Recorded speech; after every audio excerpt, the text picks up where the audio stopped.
아버지께 참되게 예배하는 자들은 영과 진리로 예배할 때가 오느니 곧 이때라. 아버지께서는 자기에게 이렇게 예배하는 자들을 찾으시느니라.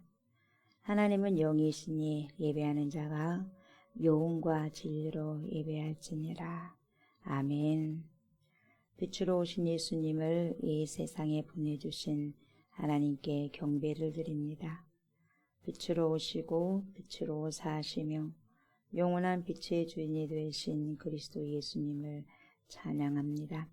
빛 가운데로 이끄시며 그 빛을 조명해 주셔서 우리로 깨닫게 하시고 알게 하신 파라클레토스가 되신 성령님께 영광을 돌립니다.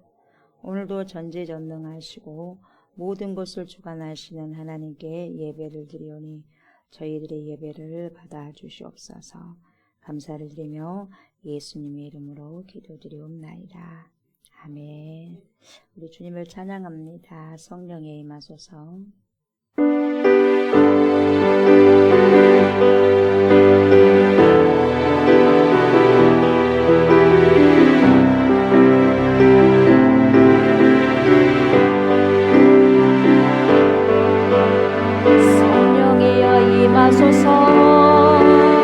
내 마른 나의 심령이에 주님의 은혜에 담비되며 나를 법 적셔 주옵소서.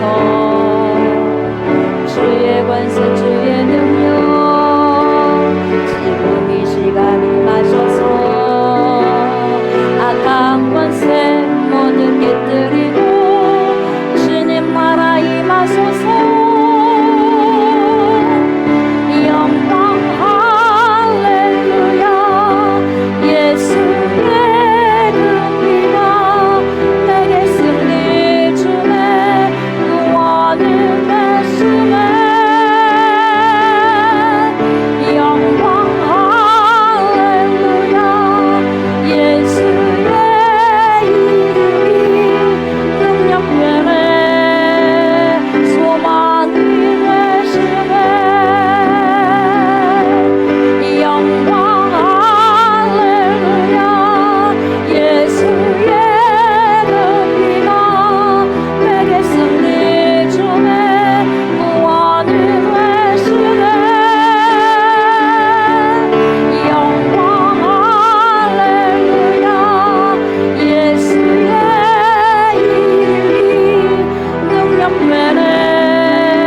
나는 전능하신 아버지 하나님 천지의 창조주를 믿습니다. 나는 그의 유일하신 아들 우리 주 예수 그리스도를 믿습니다. 그는 성령으로 잉태되어 동정녀 마리아에게서 나시고 본디오 빌라도에게 고난을 받아 십자가에 못 박혀 죽으시고 장사된 지 사흘 만에 죽은 자 가운데서 다시 살아나셨으며 하늘에 오르시어 전능하신 아버지 하나님 우편에 앉아 계시다가 거기로부터 살아있는 자와 죽은 자를 심판하러 오십니다. 나는 성령을 믿으며 거룩한 공교회와 성도의 교제와 죄를 용서받는 것과 몸의 부활과 영생을 믿습니다. 아멘. 주님 생명의 말씀으로 들어갑니다. 회복의 말씀으로 나아갑니다. 영혼을 소송시키는 살아계신 말씀으로 받습니다. 이 시간에도 성령님 조명하여 주시고 하나님의 뜻을 말씀하여 주시옵소서. 그래서 말씀을 들음으로 믿음이 생기고 주님의 살아계신 말씀에 즉시 순종하는 힘이 주어져 말씀을 순종하고 열매를 맺는 삶 살게 하소서. 말씀이 육신이 되셔서 우리 가운데 거하시는 그리스도 예수님의 이름으로 기도드리옵나이다. 아멘. 하나님의 살아계신 말씀 봅니다. 요한복음 16장입니다. 16장 5절부터 15절까지입니다. 요한복음 16장 5절부터 15절까지입니다. 교독합니다. 지금 내가 나를 보내신 이에게로 가는데 너희 중에서 나더러 어디로 가는지 묻는 자가 없고 도리어 내가 이 말을 하노니 너희 마음에 근심이 가득하리라. 그러나 내가 너희에게 실상을 말하노니 내가 떠나가는 것이 너희에게 유익이라. 내가 떠나가지 아니하면 보혜사가 너희에게로 오시지 아니할 것이요 가면 내가 그를 너희에게로 보내리니.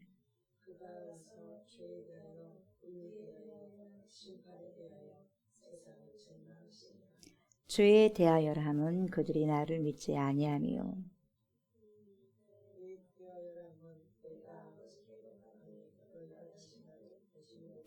심판에 대하여라 함은 이 세상 임금이 심판을 받았습니다.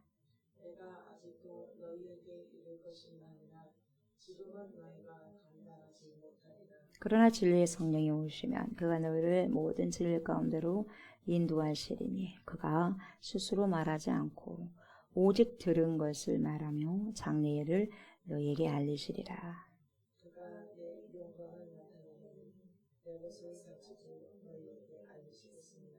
무릇 아버지께 있는 것은 다 내 것이라. 그러므로 내가 말하기를 그가 내 것을 가지고 너희에게 알리시리라 하였노라. 아멘. 오늘은 요한복음 16장 5절부터 15절까지의 말씀으로 진리의 성령이 오시면이라는 제목으로 우리의 말씀을 나누고자 합니다.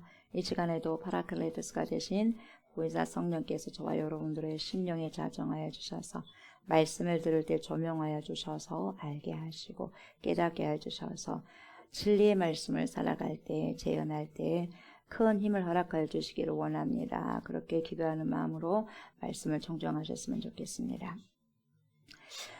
저희가 요한복음 10장 23장부터 16장까지는 우리 예수님께서 십자가에 달리기 바로 전날 제자들에게 마지막 하셨던 유언과도 같은 그 말씀을 다루고 있다고 말씀드렸습니다. 그래서 이 부분을 다락방 설교 내지는 다락방 고별 강화 설교라고 그렇게 부르기도 합니다.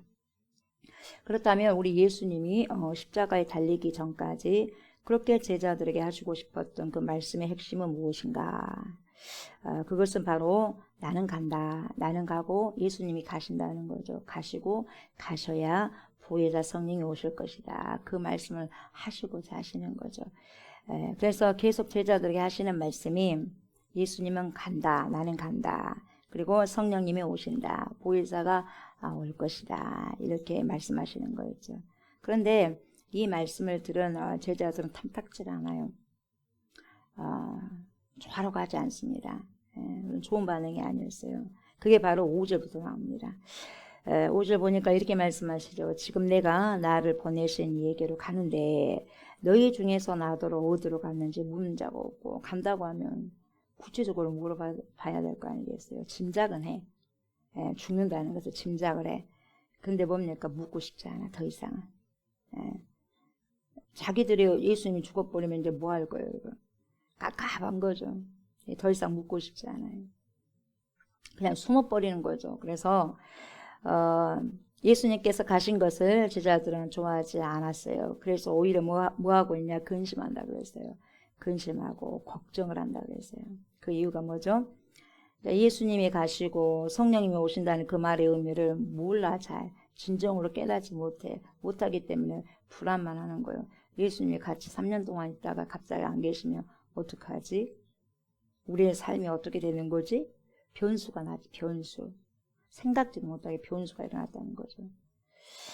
그래서 제자들이 더 이상요 알고도 싶지도 않고 그래서 묻고 싶은 마음이 없는 거예요. 그래서 묻는 자가 없어 한 명도. 마음에 안 든다는 거죠. 그러니까 6절을 보면 뭐라 그래요? 도리어 내가 이 말을 하니까 너희 마음에 근심이 가득하더라. 보통 근심이 아니에요. 근심에 그냥 휩싸여 버린 거예요. 그래서 도통 말하고 싶지가 않아요. 그렇게 말씀하고 있죠. 성령께서 오시면 어떤 기대와 소망이 있어야 되는데 그런 거 없어요. 전혀 없고 예수님께서 가신다는 그 말만 계속해서 여러분 묵상하고 있는 거예요. 간다. 성령이 오신다는 것은 놔두고 간다. 그래서 예수님께서 가신다고만 그것만 묵상하고 생각하고 있기 때문에 마음에 근심이 가득한 거죠. 그래서 이렇게 근심에 가득 쌓여있는 제자들에게 예수님이 실상을 내가 다시 말해줄게 이러면서 여러분 그 7절을 말씀하시는 거예요. 실상이 뭔 줄 아느냐 하면서 이야기하죠.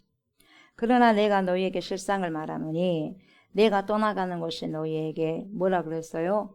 유익이라. 무익이 아니라 유익이라 이렇게 말씀하고 있어요. 내가 떠나가지 아니하면 왜요? 보혜사가 다시 말하면 성령께서 진리의 성령께서 너희들에게 오시지 않아. 오시지 아니할 것이요. 내가 가면 내가 그를 너희에게 보낼 거야. 이렇게 7절에서 말씀하시잖아요. 내가 너희들에게 진짜 실상을 말해준다. 내가 떠난다고 해서 근심할 필요가 없다. 걱정할 필요가 없다. 알고 보면 있잖아. 오히려 내가 하는 것이 너희에게 더 큰 유익이란다. 내가 그냥 세상에 남아있으면 보혜사 성령이 못 오시지 않아. 내가 남아있는 것보다 보혜사 성령이 오시는 것이 너에게는 훨씬 더 유익이 있어. 이렇게 말씀을 하시는 거죠. 우리 예수님께서 제자들을 떠나신 이유가 여러분 제자들에게 더 유익하기 위해서라는 것을 자세하게 이렇게 구체적으로 설명해 주시고 계시잖아요.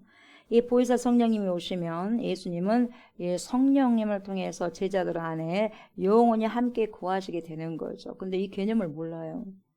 우리도 어떻게 알겠어요, 여러분? 우리도 잘 못 깨달아요. 이렇게 정확하게 말씀을 해주셔도 잘 몰라요. 그때는 더 했겠죠.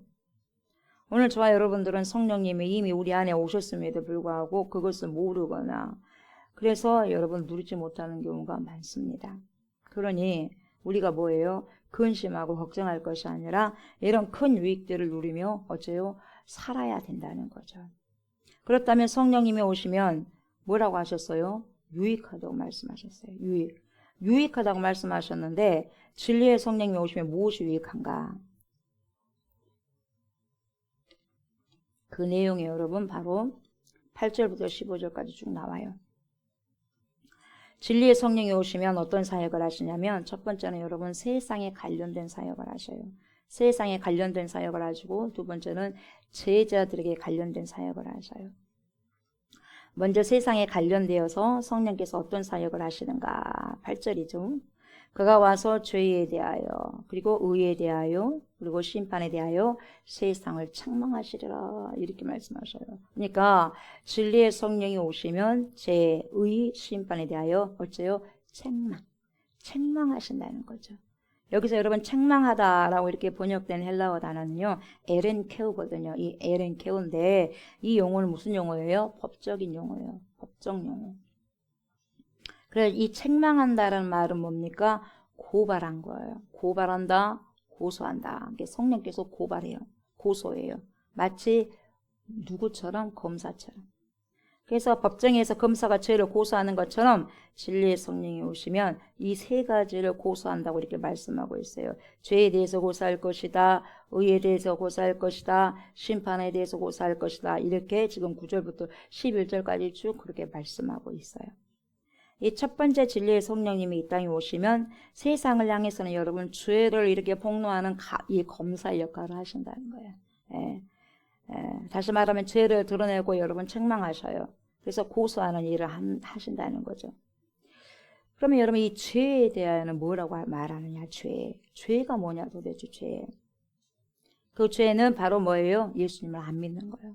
예수님을 믿지 않는 거다 그랬어요. 다시 말하면 성령님은 여러분 예수님을 믿지 않는 것에 대한 책망을 하신다는 거예요. 왜 믿지 않느냐? 이걸 책망하는 거죠. 이게 죄인데. 오늘날 저와 여러분들이 예수님의 말씀대로 거룩하게 살고 이 세상의 기준을 뛰어넘는 아주 성숙한 모습으로 살아갈 때 성령님은 저와 여러분들을 통해서 이 세상에 잘못되었다는 것을 훨씬 저와 여러분들을 통해서 드러내시고 나타내신다는 거죠. 그리고 두 번째는 이어서 뭐라고 그래요? 검사처럼 보혜사 성령께서 진리의 성령께서 오시면 의에 대해서 고소하신대. 의에 대해서. 그래서 10절을 보니까 의에 대하여라 하면 뭐라 그래요? 내가 아버지께로 가니 너희가 다시 나를 보지 못한다 이거죠. 그래서 의라는 것은 뭡니까? 결국 죄가 없다는 거잖아요. 불의는 죄가 있는 거고 의는 죄가 없는 거잖아요. 그래서 이 땅에서 유일하게 의로우신 분은 오직 예수님 한 분뿐이거든요. 죄가 없기 때문에 이제 이 의로우신 분이 가시는 거예요. 하나님께 가시면 여러분 아무도 이제 의로운 분이 안 계셔요. 그러니까 성령이 오시면 이 세상에 이제는 그 의가 없음을 알고요. 깨닫고 꾸짖고 책망한다는 거죠. 그래서 성령은 세상의 잘못된 의에 대해서도 책망해요. 그래서 불의를 책망하는 거죠. 그리고 성령님이 예수님의 무죄를 증명하셨듯이 여러분 오늘도 여전히 저와 여러분들을 어떻게 하죠? 변호하실 겁니다. 예수님을 변호하셨듯이. 왜? 우리 안에 누가 있어요? 예수. 우리 안에 어떤 피가 있어요? 예수의 피가 흐르기 때문에. 그래서 그게 능력이죠. 그리고 저와 여러분의 의로움을 통해서 여러분 세상에 뭘 드러내요? 불의함을 드러내요. 불의함을. 우리 안에 예수의 피가 흐르다 보니까 여러분 저희들을 통해서 의로움을 통해서 불의함을 드러내셔서 이 세상의 죄와 불의를 책망하신다는 거죠. 예. 그리고 마지막 보혜사 성령께서 진리의 성령께서 오시면 세 번째로 심판에 대하여서 고소하신다는 거죠. 이것은 이 세상 임금을 심판한다는 거죠. 그래서 여러분 이 세상 임금이 누구예요? 마귀죠. 마귀죠. 마귀 사탄. 예, 그래서 예수님은 십자가에서 못 박히시지만 여러분 주님을 대신해서 오시는 성령 하나님께서 이제 이 사단의 권세를 여러분 심판하겠다는 거예요. 심판하고 그의 권세를 완전히 꺾어버리는 거예요. 여러분. 권세는 누구 거예요? 주 것이에요. 주 것. 주님의 것이에요. 그래서 사단에 있는 모든 권세를 꺾을 것이라는 거죠. 그래서 예수님이 죽으시면 여러분 사단이 춤을 추고 갔죠. 아니요, 이제 목이 꺾이는 거예요. 사단 마귀는 목이 꺾여지는 거예요. 예수님께서 십자가를 지시면. 그래서 예수님이 죽으시고 부활하시고 그리고 승천하신 날은 여러분 예수님이 심판 받아서가 아니라 여러분 사탄의 머리가 깨지는 날이에요. 박살나는 날이에요. 여러분. 그래서 테텔레스타이 다 이루었다는 거죠. 이것이 바로 주님이 가시고 성령이 오실 때 주는 유익함, 그런 유익함이라는 것을 말씀하고 있습니다. 그런데 여러분 성령의 유익함이 여기서 끝난 것이 아니에요. 제자들에게 관련해서도 성령이 매우 유익하다는 것을 말씀하시죠. 그게 13절입니다. 그러나 진리의 성령이 오시면 어떠냐? 오늘 제목이죠. 진리의 성령이 오시면 그가 너희를 모든 진리 가운데로 인도하시리니. 모든 진리 가운데로 인도하시리니. 진리는 예수 그리스도이신데 진리 같은 예수 그리스도께서 지금까지 말씀하신 모든 그 내용들 그것을 그곳으로 인도하신다는 거예요. 알게 하실 것이다.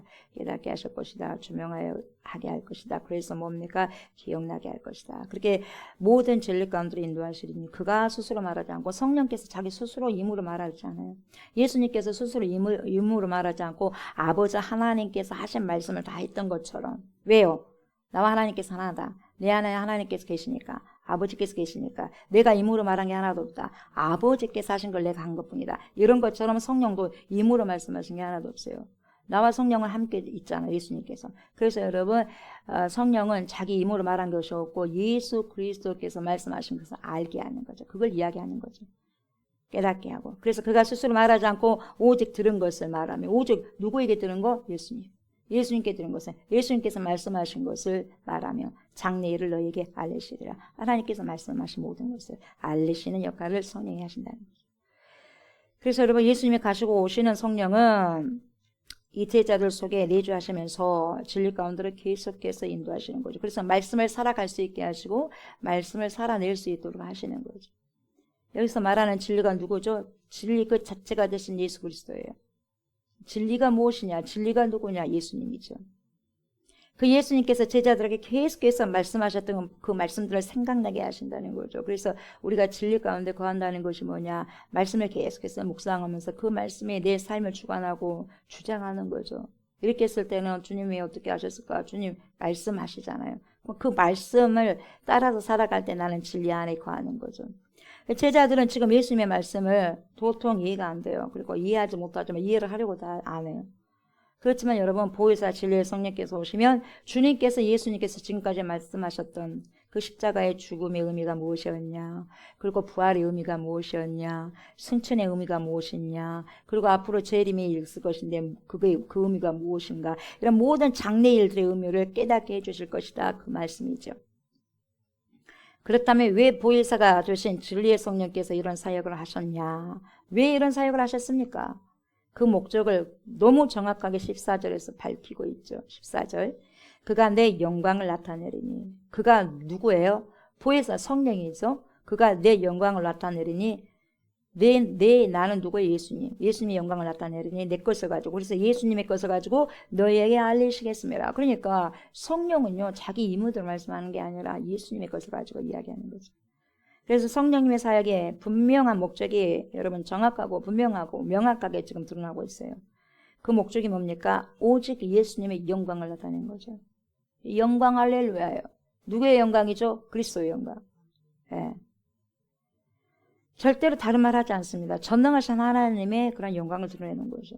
성령께서 뭔가 그 스스로 말씀하시는 것이 아니라 그랬죠. 오직 내가 즉 예수님에 관한 것, 그 예수님께서 말씀하신 진리에 대한 것만 말씀하신다는 거죠. 그리고 마지막 15절 하반절에서도 다시 한번 이것을 말씀하시죠. 그가 내 것을 가지고, 다시 말하면 예수 그리스도의 복음만을 가지고 그 예수님에 대해서 알리신다는 겁니다. 그래서 진리 그 자체이신 예수님에 관한 것을 제자들에게 알려주고 깨닫게 하는 것이 바로 성령의 역할이라고 이렇게 분명한 목적을 지금 밝히고 있는 거죠.